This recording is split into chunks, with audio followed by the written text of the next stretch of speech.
Union Railway Minister Ashwini Vaishnaw informed the Lok Sabha that railway safety remains a top priority for the government, highlighting a 77% reduction in accident. He credited this improvement to measures such as the implementation of Kavach, an advanced automated train protection system. Describing Kavach as an intensive safety mechanism, the minister said it is being deployed to further enhance the prevention of accidents and ensure secure rail operations across the country. 14-15 में जहां 135 accidents थे वो 2024-25 में कम होके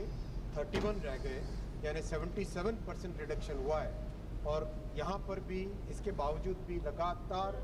focus है कि railway में कैसे सेफ्टी बढ़ाई जाए, किस तरह से नई नई टेक्नोलॉजी लाए, किस तरह से मेंटेनेंस प्रैक्टिसेस को बढ़ाया जाए, किस तरह से लोगों का उसमें इन्वॉल्वमेंट बढ़े, प्रैक्टिसेस बढ़े, इम्प्रूवमेंट आए। माननीय अध्यक्ष जी, मैं कवच के बारे में बताना चाहूँगा कि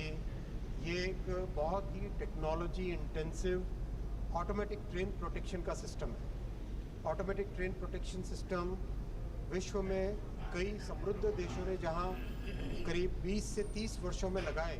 और हमसे आधे परिमाण के उनके रेलवे नेटवर्क्स थे, वहाँ पर भारत ने अपने आत्मनिर्भर भारत के प्रधानमंत्री जी के विजन के तहत एक नई प्रणाली जो भारत में विकसित हुई, भारत में बनी, भारत में डिज़ाइन हुई, भारत में मैन्युफैक्चर हुई,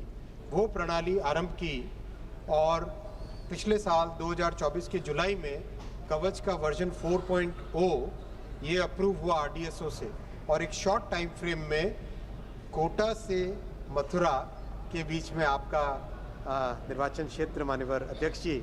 कोटा से मथुरा के बीच में कवच 4.0 का आज या कल के अंदर